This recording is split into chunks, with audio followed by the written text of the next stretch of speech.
न पढ़े पहचाने। इससे क्या नियम निकला? वस्तु के नाम के अधीन वस्तु का विज्ञान होता है और वस्तु के विज्ञान के अधीन वस्तु की उपयोगिता होती है। ये नियम निकला, इसका खंडन कौन करेगा?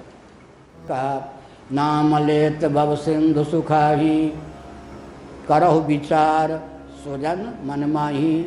सुजन अधिकारी का द्योतक, विचार का केंद्र कौन है? मन। विचार क्या करें कि नाम लेते जगत सूख जाता है, भव सूख जाता है।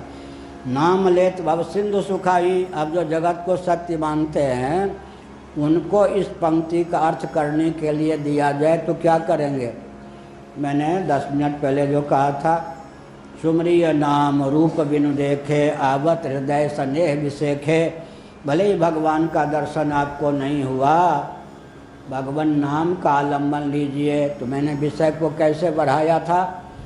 अरे जहाँ नाम है, बंध्यापुत्र का नाम नहीं, वो तो जो जिस नाम का अर्थ अपने नामी का गला घोंट दे, सिद्ध ही न होने दे, वो कौन सा नाम हुआ? बंध्यापुत्र। बंध्यापुत्र तभी तक बंध्यापुत्र है जब तक बंध्यापुत्र नाम उसके अर्थ को ख्यापित न कर दे। सत्संग वस्तु शून्यो विकल्प, शब्द ज्ञानानुपाति वस्तु शून्यो विकल्प, योग दर्शन। लेकिन राम कृष्ण घट पट ये सब जो शब्द हैं इनका अर्थ भी होता है या नहीं? तो नाम को जब गुण मानेंगे तो जहाँ भगवान नाम है वहाँ नामी भगवान की विद्यमानता है या नहीं? इसीलिए हमने दार्शनिक धरातल पर बढ़ाया, जहाँ सुगंध है किसी पुष्प के, भले ही हमको सुगंध का आश्रय अमुक पुष्प न दिखाई पड़ता हो, सूक्ष्म रीति से अगर उस पुष्प की विद्यमानता न होती तो गंध टिकता किसके सहारे? अर्थात गुणी की अविद्यमानता की दशा में गुण टिकेगा तो कहाँ टिकेगा? हो गया ना। इसी संदर्भ में महाभारत का उदाहरण दिया कि जब कोई व्यक्ति निरावरण कर्णकुहरों से शब्द का श्रवण करता है तब श्रोत्र इंद्रिय और श्रोत्र इंद्रिय का उपादान आकाश का ग्रहण होता है या नहीं? होता है। लेकिन क्या श्रोत्र इंद्रिय अतीन्द्रिय नहीं है? जब श्रोत्र इंद्रिय ही अतीन्द्रिय है तो कैमुतिक न्याय से उसका उपादान कारण जो अपंचीकृत आकाश है वो तो अतीन्द्रिय है ही। लेकिन यहाँ पर सूक्ष्म रीति से अगर श्रोत्र इंद्रिय के सहित उसका उपादान कारण आकाश का ज्ञान न होता तो क्या शब्द का ग्रहण होता? इसीलिए वो श्रोत्र इंद्रिय और आकाश क्या हुआ? ज्ञान का विषय हुआ या ज्ञान का? ये सब कहीं न जाए का कहिए। राजस्थानियों की भाषा में कहें तो एक रकम से ज्ञान का विषय है, एक रकम से अज्ञान का विषय है। नियम का अर्थ श्रोतेंद्रिय के सहित उसका उपादान आकाश का ग्रहण हुए बिना शब्द का ग्रहण हो ही नहीं सकता। तो हम जब भगवान नाम लेते हैं तो नामी यदि भाव पदार्थ है तो उसकी विद्यमानता वहाँ होगी या नहीं? नाम को गुण मानते हैं तब उसकी विद्यमानता होगी या नहीं होगी?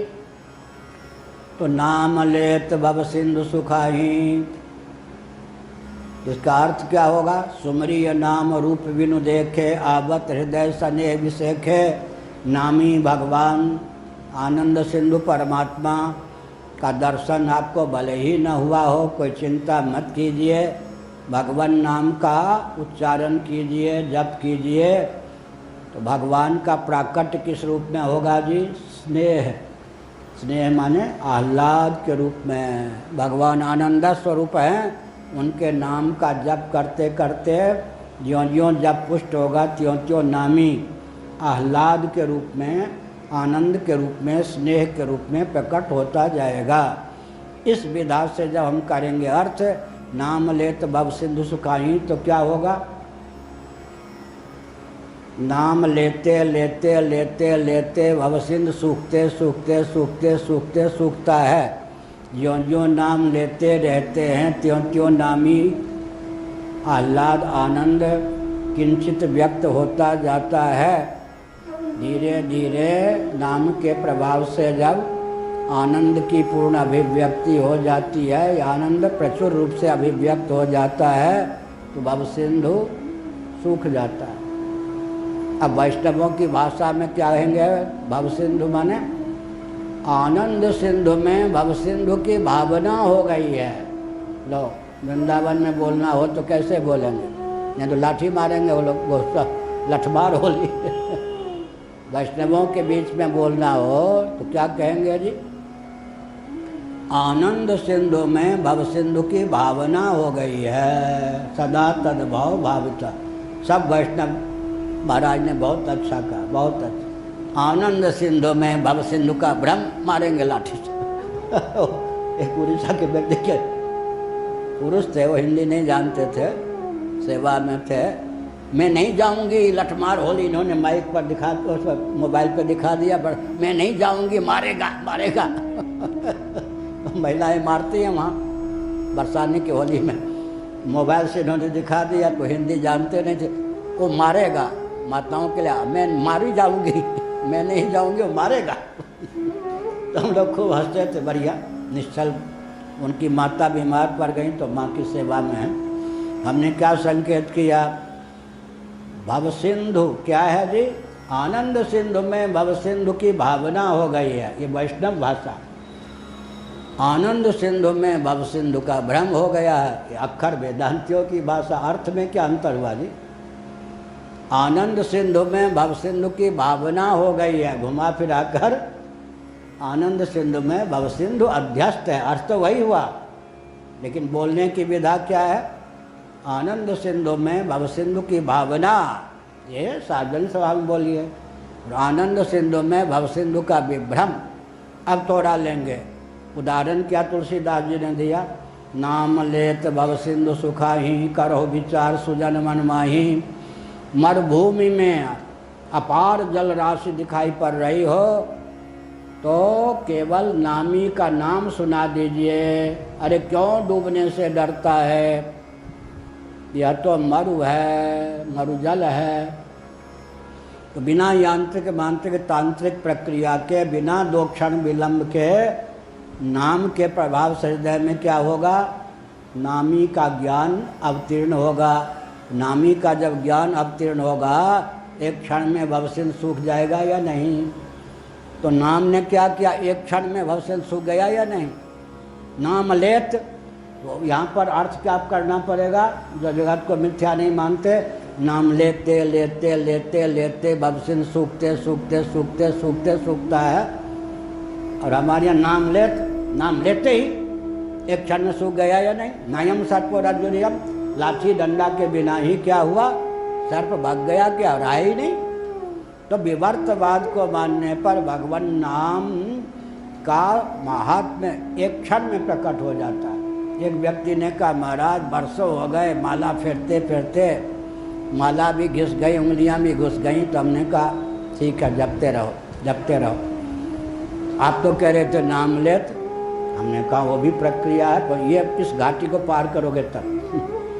जपते चलो जपते चलो जपते चलो, घाटी पार करोगे तो वो क्षमता आएगी कि एक क्षण में नाम लेते ही, नाम लेत माने नाम लेते ही, बात तो ठीक है।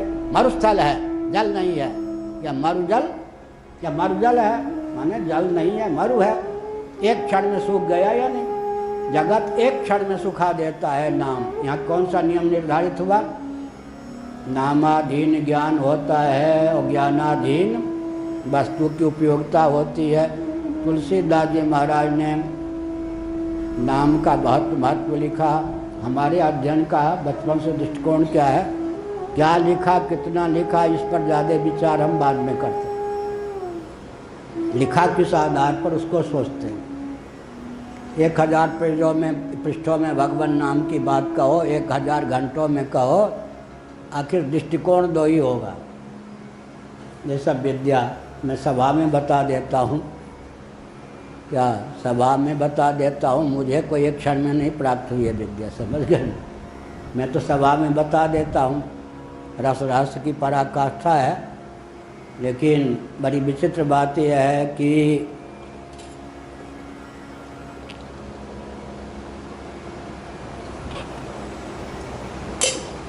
नाम का जो महात्म्य गाया गया तुलसीदास जी के द्वारा, उसमें बिंदु दो ही हैं सूत्र, अधिनियम दो है। पहला अधिनियम क्या है?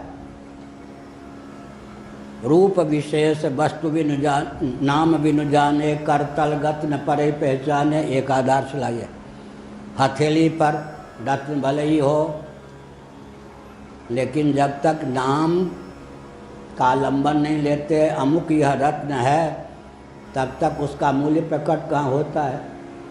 जिम मोल रतन ते सौ प्रकटत, जिम मोल रतन ते। रूप विशेष नाम बिन जाने, करतलगत न परे पहचाने। इससे क्या नियम निकला? वस्तु के नाम के अधीन वस्तु का विज्ञान होता है, और वस्तु के विज्ञान के अधीन वस्तु की उपयोगिता होती है।